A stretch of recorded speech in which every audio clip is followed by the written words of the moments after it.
కల్తీ పాపం AR డైరీదేనా? Sit విచారణలో ఆధారాలు దొరికాయి. ఇంతవరకు సిట్టు విచారణ వరకు కాన్ఫిడెన్షియల్గా జరిగింది. సిట్టు విచారణ బయటికి రాలేదు. సిట్టుకు సంబంధించి ఈరోజు సిట్టును నిలుపుదల చేస్తున్నట్లుగా డీజీపీ గారు తెలియజేశారు.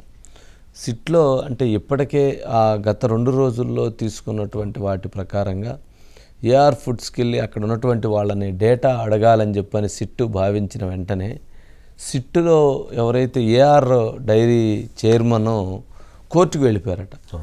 మాకు నోటీస్ ఇవ్వకుండా కేసు నమోదు చేశారు, అర్జెంటుగా ఆ విచారణ నిలుపుదల చేయండి, మా దగ్గర ఉన్నటువంటి వాటికి సంబంధించినటువంటి ఆ డాక్యుమెంట్స్ అవన్నీ కూడా ఇవ్వము అనే విధంగా వారు కొన్ని అభ్యంతరాలను వ్యక్తం చేస్తూ కోర్టుని ఆశ్రయించారట.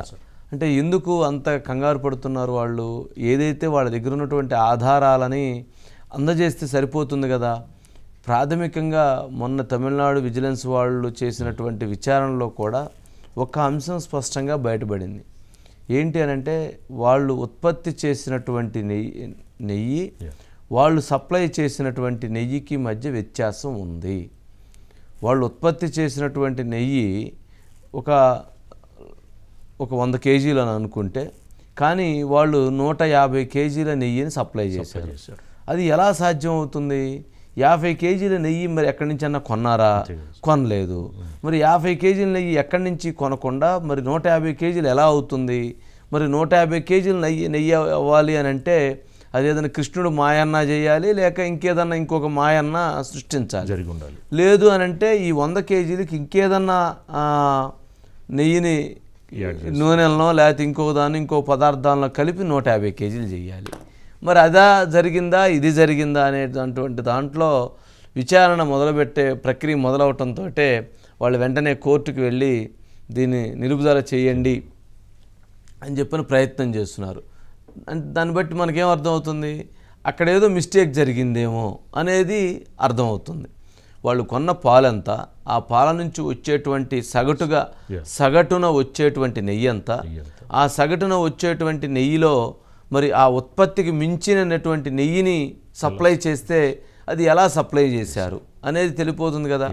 మనము రోజు ఒక 2 లీటర్ల పాలు పోపించుకుంటే 30 రోజులకి మనకు ఇంట్లో 1 కేజీ నెయ్యి వస్తుంది అని అనుకుంటే, ఈ మధ్యకాలంలో అది కూడా పోయిందిలేండి. ఇప్పుడు పాలల్లో నుంచి నెయ్యి తీసే పరిస్థితులు మన చోట్ల తగ్గిపోయినాయి. ఎప్పుడు మన చిన్నతనంలో అయితే మజ్జిగ కవ్వం పెట్టి చక్కగా, లేదంటే అదేంటిది పెద్ద కవ్వం పెట్టి తాళ్ళు పెట్టి చేసేవాడు చిన్నప్పుడు.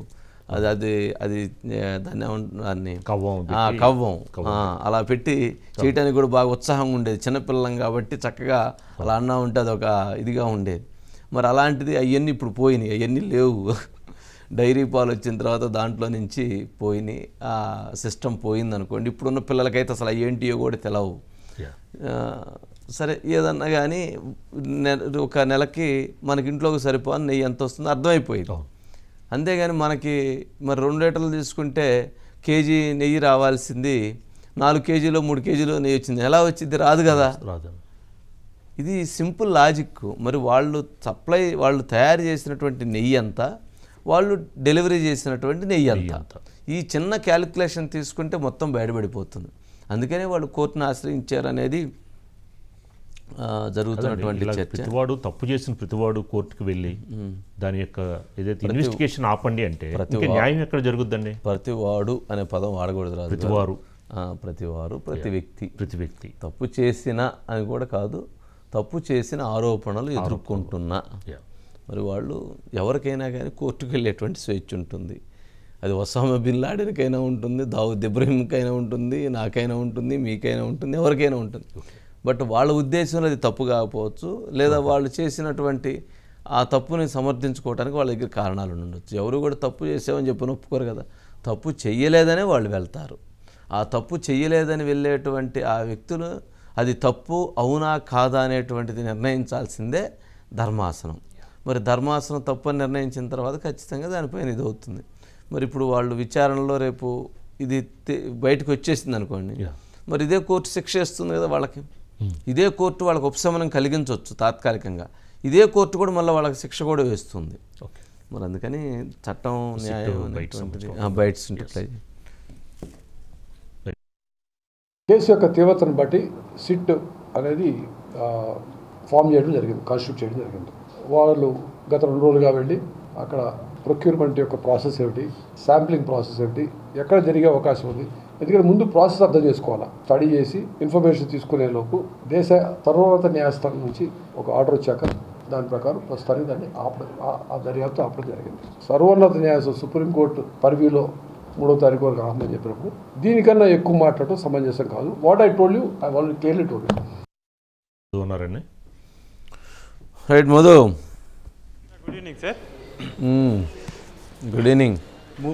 ఏంటి 3 రోజుల పాటు 3 రోజులు జరిగిందా? 3 రోజులు జరగలేదు అనుకుంటా కదా. ఈ రోజుతో 3వ రోజు, అంటే 2 రోజులే జరిగింది, ఈరోజు ఆపివేశారు. నివేదిక మొత్తాన్ని కూడా రెడీ చేసి ఈరోజు డీజీపీకి అయితే 2.5 డే అనుకుందాం సార్. 2.5 డే జరిపినటువంటి దర్యాప్తు ఏదైతే ఉందో దానికి సంబంధించి కూడా పూర్తి నివేదికనిచ్చారు. అంటే ఇప్పటి వరకు స్టిల్ ఏం జరిగింది, ఏం ఎంక్వైరీ చేశాము, ఎక్కడ ఎంక్వైరీ చేశాము అనే దానిపైన పూర్తి స్థాయి నివేదిక అయితే ఇచ్చారు. అంటే 2.5 రోజుకి సంబంధించి చెప్తున్నారు. ఏముంది ఆ రిపోర్ట్లో ఏముంది అనేది మనకి ఎవరికి ఎక్కడ కూడా బయటికి రాలేదు. కానీ కొంత కీలకమైనటువంటి ఇన్ఫర్మేషన్ అంటే దర్యాప్తు జరుపుతున్నప్పుడు అధికారులు సేకరించినటువంటి ఆధారాలు బట్టి మనం చెప్పబోతున్నాం. ప్రధానంగా కూడా టెండర్లను తగ్గించి ఏఆర్ ఫుడ్స్ ని పిలిపించి ఎందుకని అక్కడ కూర్చోబెట్టి గతంలో ఉన్నటువంటి వాళ్ళని కాదని ఎందుకని వీళ్ళని తీసుకుని వచ్చి ఇక్కడ కూర్చోబెట్టారు. Number 1 point. అలా కూర్చోబెట్టడానికి ఎవరికి ఎంత కమిషన్లు ఏమన్నా వెళ్ళాయా అనే దాని మీద ఒక టీం పనిచేసింది సార్. అండ్ మోర్ ఓవర్ ఇక్కడ ఈ దర్యాప్తు జరుపుతున్నప్పుడు కొన్ని కీలకమైనటువంటి పాయింట్లే అధికారులు గుర్తించినట్టుగా తెలుస్తుంది సార్. అసలు నిజంగానే వాళ్ళు అంటే పలానా ఒక వారానికి మేము ఒక 100 కేజీలు నెయ్యి, ఎగ్జాంపుల్ చెప్తున్నాం సార్, వారానికి ఒక 100 కేజీల నెయ్యి సప్లై చేస్తున్నామని చెప్తే 100 ట్యాంకర్లు రావాలా, లేకపోతే 100 కేజీలకు సంబంధించి ఒక 5, 10 లేకపోతే 5 ఎన్నో ట్యాంకర్లు అయితే రావాలి కదా సార్. అలా రావాల్సినటువంటి ఆ ట్యాంకర్లలో కొన్ని ట్యాంకర్లలో మాత్రమే నెయ్యి ఉంది, మిగిలినటువంటి ట్యాంకర్లలో నెయ్యి ఉందా లేకపోయినా ఉన్నట్టు చూపించారా అంటే బిల్స్ ఎక్కువ పెంచడానికి. అలా బిల్స్ పెంచడానికే ఏదైతే టెండర్ల ప్రక్రియలో తక్కువ కోట్ చేయడానికి బిహైండ్ ఉన్నటువంటి రీజన్ ఏంటి, ఇక్కడ సప్లై చేయకపోయినా సరే మనము సప్లై చేసినట్టుగానే బిల్స్ పెట్టుకునేలాగా, అంటే మ్యూచువల్ అండర్స్టాండింగ్. ఇక్కడేమో డబ్బులు తగ్గించేసి ఇక్కడేమో సప్లై చేయకపోయినా సరే సప్లై చేసినట్టుగా పెట్టుకోవడానికి ఇదంతా కూడా ఒక ప్రక్రియ అయితే సార్. పూర్తిగా కూడా మొత్తం వ్యవహారానికి సంబంధించి కొంతమంది పేర్లు అయితే బయటకు వచ్చేసారు. అంటే ఎవరి పాత్ర పోషించారు అనే దాని మీద వచ్చినప్పటికీ డీజీపీ ఈరోజు మాట్లాడబోయారు. అంటే కానీ సుప్రీం కోర్టుకు సంబంధించినటువంటి ఇన్వాల్వ్మెంట్ ఉన్న మాట్లాడటం కూడా సమంజసం కాదని చెప్పారు కదా. సమంజసం కాదు కూడా, కానీ సార్ డెఫినెట్గా ఒక కుట్ర, ఒక ప్లాన్ ఆఫ్ యాక్షన్ అయితే ఇందులో ఉంది, అదైతే గుర్తించారు. అందులో భాగంగానే ఎవరి మీద అంటే ఈ మొత్తం వ్యవహారాన్ని వీళ్ళకు అంటకుండా వెహికల్స్ వెళ్ళేటప్పుడు ఏమన్నా జరిగాయేమో అనేటటువంటి ప్లాన్ ఆఫ్ యాక్షన్ ఒకవేళ మన నెత్తి మీదకి వచ్చినప్పుడు అలా తోసేద్దాము అనేటటువంటి ఒక ఆలోచన కూడా చేసినట్టుగా అయితే పోలీసులు అనుమానిస్తున్నారు సార్. Okay right. ఎన్ని చెప్పినా కానీ ప్రజలు నమ్మరు కదా. సరే చూద్దాం.